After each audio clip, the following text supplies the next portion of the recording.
Today would be Paul's and my 45th anniversary from June 8th, 1968, and this is a little memorial to Paul and Dot, who both died around this time in 1995 and 1999.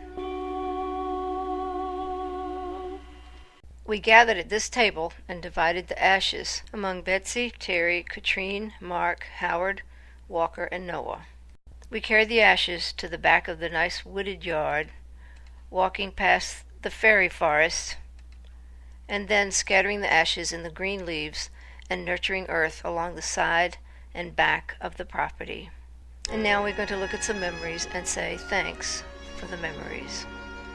Here's Paul in Kinston, North Carolina as best man for his friend Dean Irving's, and in Richmond, Virginia at my parents' house, and in his home in Oakton, Virginia. And here is Dot in one of her glamorous poses. Here's Dot and Ed in a really lovely picture of them. Daddy left us a lot earlier than Mother did. He was born December 17th, 1904 and died January 1985. Here you hear him playing The Sweetheart of Sigma Chi. He made this recording when he was quite old, but it still sounds like Daddy.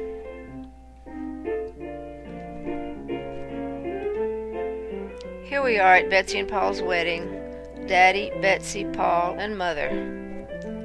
June 8th, 1968 at 4305 Forest Hill Avenue.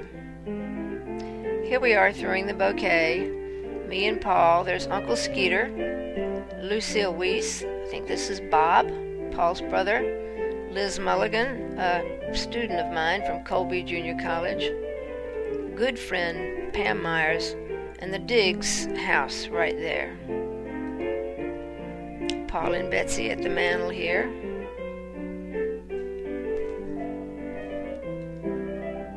Here's a Christmas event at 4305 Forest Hill Avenue, Richmond, Virginia. Paul and Mary Church Kent. Mother with the cat Smut. And Betsy and Paul. Lots of great memories. And here we are at a reception at Maria Harder's, following Betsy's performance of a Mozart Concerto K488 with the NC State University Orchestra. Paul, Betsy, Mother, Daddy, and here with Daddy playing Maria's piano, Betsy and Dot.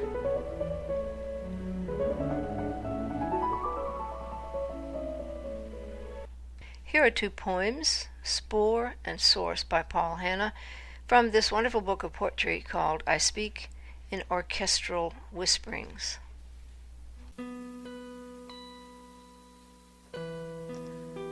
Infinity steps gingerly between the footprints that stretch behind me and before, taking care neither to obscure nor prohibit.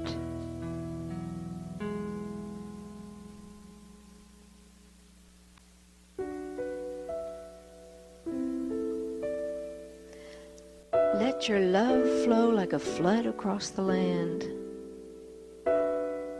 as welcome as the faithful rains of spring upon our parched and waiting souls.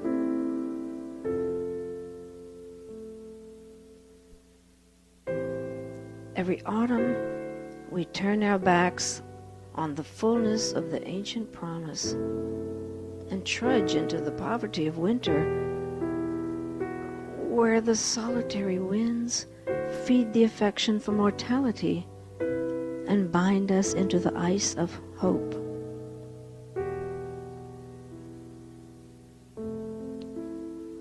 Now break the bleak cycle. Transform your heart from Sahara season into eternal Nile, springing from the hidden source and bringing endless life and joy to all waiting seeds in your path.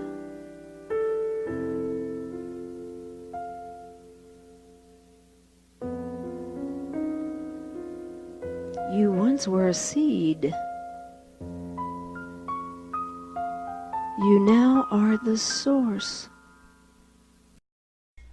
And here are Terry, Granny, and Betsy in Pinehurst, North Carolina, when we took Mother down there just to enjoy the locale. And this is in September of '89, when Paul officiated at Beth's first wedding. This is Paul and Nancy Riva Palacio and Mother, picture taken on that day, and Katrine and Betsy, also picture taken on that day, September 1989. What is the transition like when we leave here at death and go to the next place?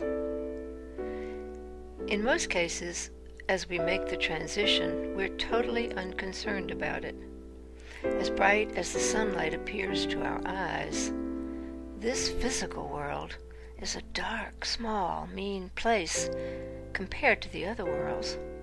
You'll see settings similar to those on Earth, but larger and with a lot more light. There will be a lightness and spaciousness about the body that you wear there. Soul is once again wearing a body, but it is on a higher plane. It's so natural that generally you don't give it a second thought, and you're always greeted by someone you know and love. For people who love truth and love God, it's a smooth change. The key is really love. Ashes to ashes, dust to dust, we scatter thine ashes with joy and gratitude. June 11th, 2011.